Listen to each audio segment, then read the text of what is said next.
Hey everybody, welcome back to Raw Food Muscle, and today I'm going to give you a special tour of my yard because I want to show you what I'm doing to grow my own fruits, to grow my own vegetables, to get closer to being sustainable. So I wanted to share with you guys everything that I'm doing so maybe you can, get inspired to maybe grow your own fruit tree or start growing your own vegetables. So I'm going to show you what I got going on outside, so come on and follow me.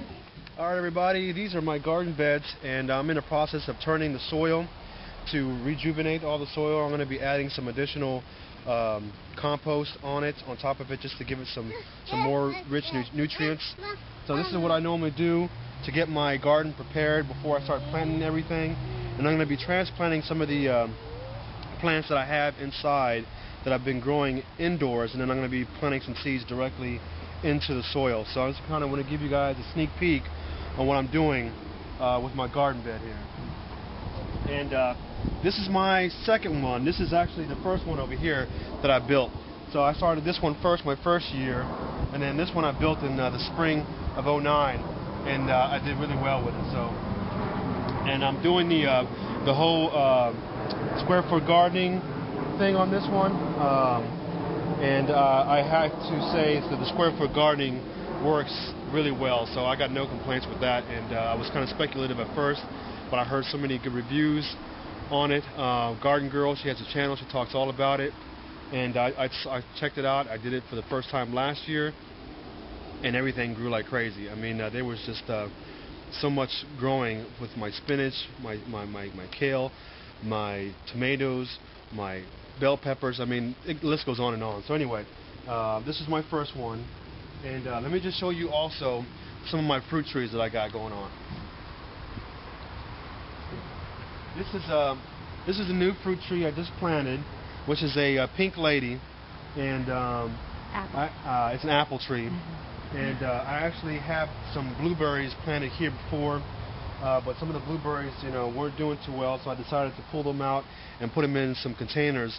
So I'm gonna take some special care to make sure that they do okay. I'm gonna trim them down and all that kind of stuff. And over here, and by the way, this is a Macintosh red apple tree, and he also has some problems, and I also decided to pot him to give him some special attention to see, because I wasn't sure if he was going to survive. So over here we got some blueberries. These are my blueberry bushes, and right now everything is still kind of dormant, so I'm just kind of giving you guys a sneak preview.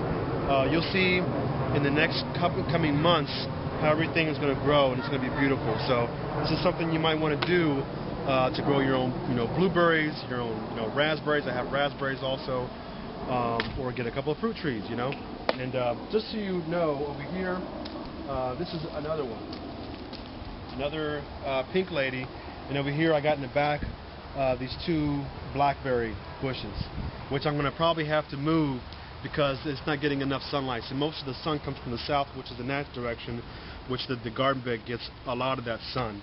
And in case you're wondering what this big green thing is right here, this is my rain barrel. Okay, I first started with a couple of small 55-gallon rain barrels to support my gardening, watering all my vegetables and my fruits, and then I just ended up upgrading. This is a 330-gallon rain barrel. And what I do is I hook up this expandable downspout, and I just hook it up here. Okay. And then what happens is it fills up all the way with water, and then I just pour it out from here. Okay? And that's pure, free, 100% rainwater. Okay? None of that chlorinated stuff. You don't want to put that stuff in your vegetables or in your fruit trees. So Mother Earth will provide for you, believe me. So, something to think about. Let me go ahead and also show you. These are some kiwis, and they're still pretty new. They take a couple of years before they actually start growing.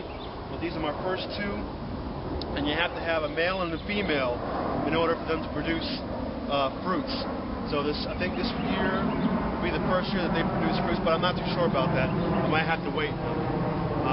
So let me go ahead and also show you my grapevine. Alright guys, I want to show you some of my other trees that I have going on, and this is actually my plum tree. And this is one I actually just got finished trimming down. And over here I got my grapevine.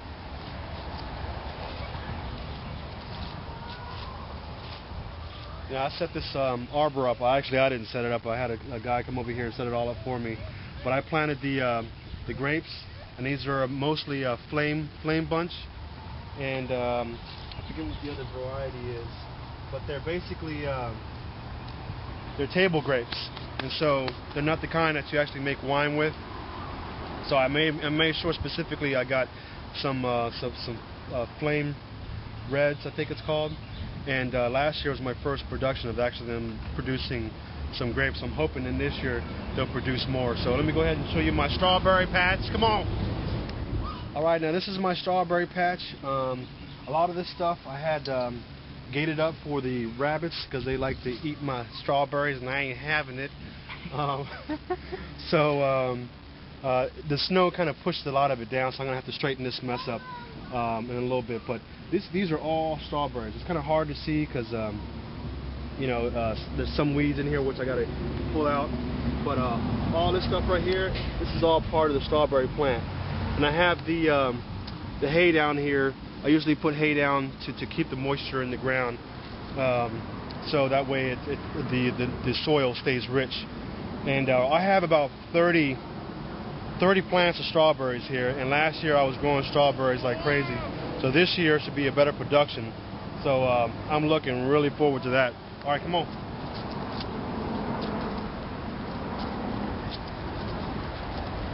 Over here we got a Yellow Delicious apple tree, and this guy is so beautiful and so amazing. Watch out, buddy.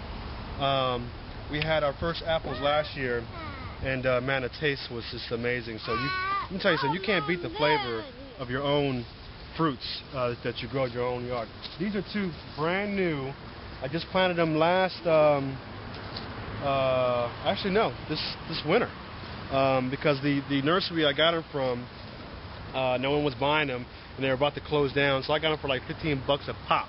And I was like, man, I got to have me one, so I went ahead and got them. And these are both Gala apples, which are one of my favorite apples. And so I got two of these, and over here on the top of the hill, we got 3 blackberry bushes and then 1 blueberry on the very tip top. I've been kind of pulling out some of the other stuff I had in there to reposition them, meaning because I had some raspberries over there, but they weren't getting enough sun, so I decided to move them someplace else. So let me go ahead and show you one of my other apple trees, and this is a Macintosh apple tree, which hasn't produced fruit yet, but we'll see what happens this year. And over here we got plums. This is a Santa Rosa plum tree. Same with this one over here. And I'm really hoping that they will produce something this year, but I don't know. We'll see. I'll have to find out. Over here we got these are blackberries, and they grew so big and tall last year that they actually slumped over. So this year I'm going to be putting something behind it to make sure that they don't slump over so much.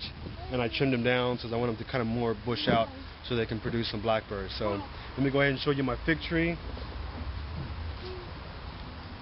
This is new growth, okay, because my first season he didn't survive, so he ended up having to go dormant, and then this is all the new growth, so I think this will be doing really well this year. So I look forward to see what that's going to do. And over here I have a olive tree, which also kind of took a hit, but we'll see what happens, okay? And over here I got a banana tree, and okay, this is called a